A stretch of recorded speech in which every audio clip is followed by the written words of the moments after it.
The Incredible Hulk, 1977. The Incredible Hulk was the comic label's first huge splash in live-action entertainment, long before the words Marvel's Cinematic Universe were ever uttered. The popular television show aired from 1977 to 1982 and resulted in a number of TV movie sequels, which have been rerun for decades. Renowned bodybuilder Lou Ferrigno was chosen to reprise the role of the iconic Marvel character due to his physique.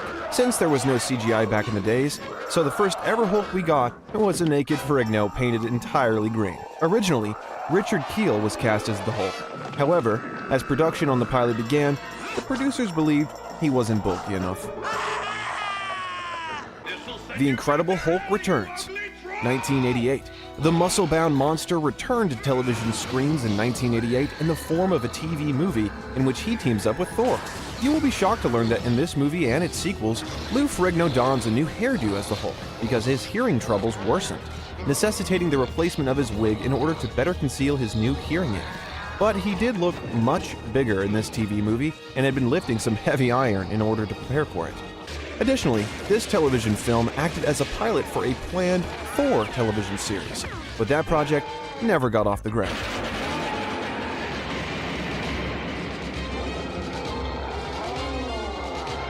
Who the hell are you? Why are you doing this? The Trial of the Incredible Hulk, 1989. The success of the previous film saw him return to the TV screens next year in yet another made-for-television movie, this time joining hands with Daredevil in order to defeat the infamous Wilson Fisk. This movie was the first instance of Stan Lee, the father of Marvel Comics, making a cameo in the movie. He then went on to do 36 more cameos in future Marvel projects.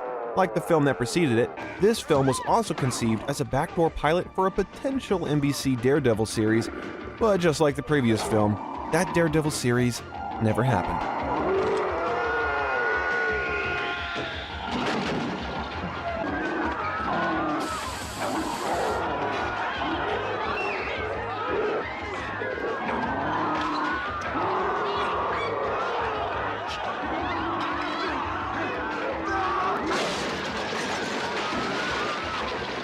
The Death of the Incredible Hulk, 1990. This movie marked the end of the Incredible Hulk revival TV movie trilogy that ran for more than a decade. Iron Man was originally scheduled for use in the film, but the idea was eventually scratched.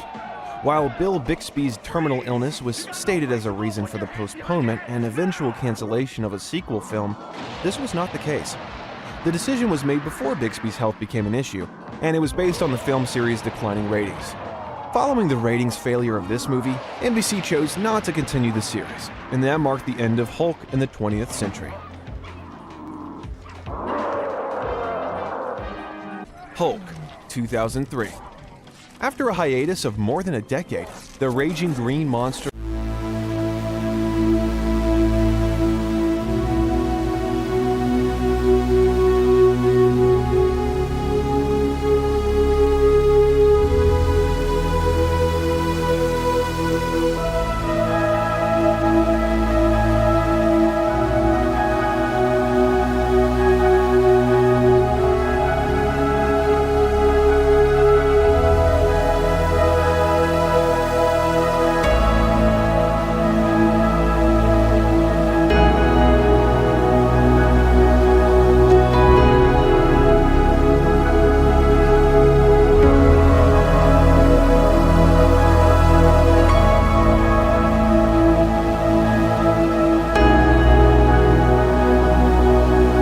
The Incredible Hulk, 2008.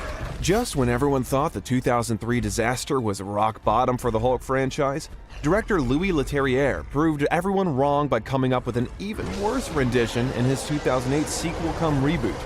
The post-credits screen incorporating Tony Stark in the Hulk story was a nice touch and a fun moment for fans.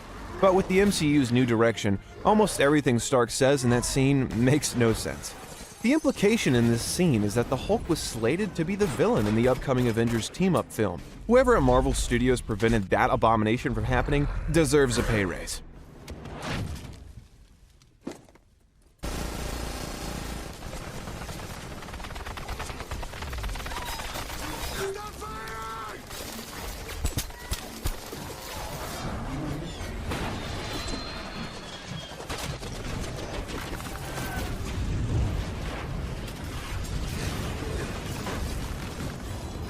The Avengers, 2012. 2012 saw the Marvel Cinematic Universe finally getting it right when they assembled all their superheroes into a single movie, The Avengers.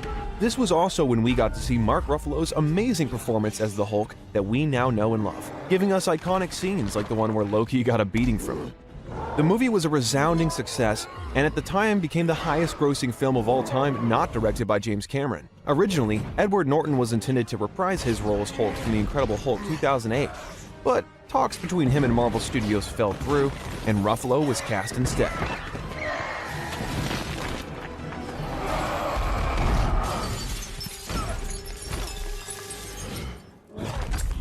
Enough! You are all of you beneath me. I am a god, you dull creature, and I will not be bullied by that.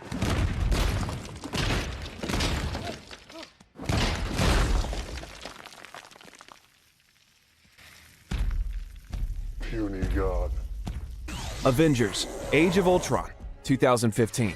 The Marvel Cinematic Universe built on its momentum from the first Avengers movie and brought its band of superheroes together again 3 years later in the Age of Ultron. Even though the movie did well in the box office, earning north of $1.4 billion, it is still considered to be the weakest of all Avengers movies.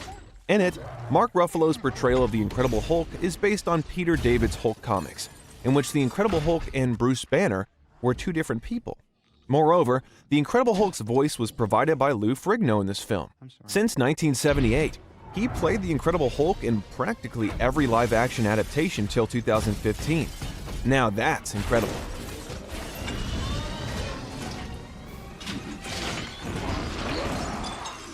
Thor Ragnarok, 2017.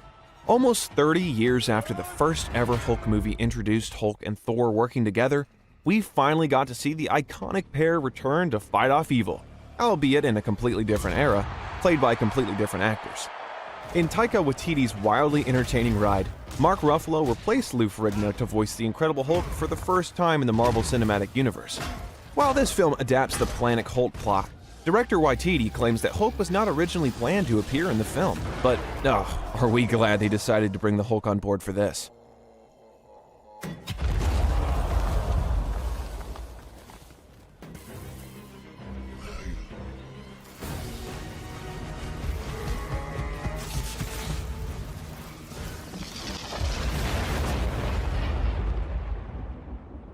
Avengers: Infinity War, 2018. The Incredible Hulk's third appearance as an Avenger came in Infinity War, which was set to bring Marvel's fourth phase to a conclusion in 2 parts. The movie was a commercial blockbuster, breaking every single box office record that came its way. And part of that was the amazing performance of Mark Ruffalo as the Hulk and Dr. Bruce Banner, who had a combined screen time of over 8.5 minutes in the movie. Funnily enough, due to his history of accidentally spoiling previous Marvel films, Mark Ruffalo was handed a false script. In an interview, he joked that the false script was better than the actual one. Avengers: Endgame, 2019.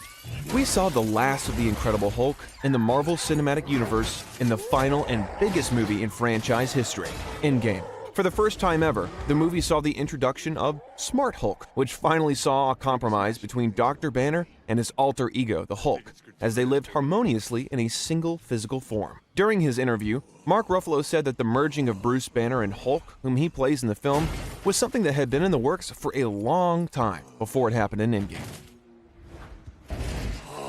Hey, buddy, what do you think? Maximum occupancy has been reached. Take the steps. Yeah. Stop. Take the stairs. Hate the stairs.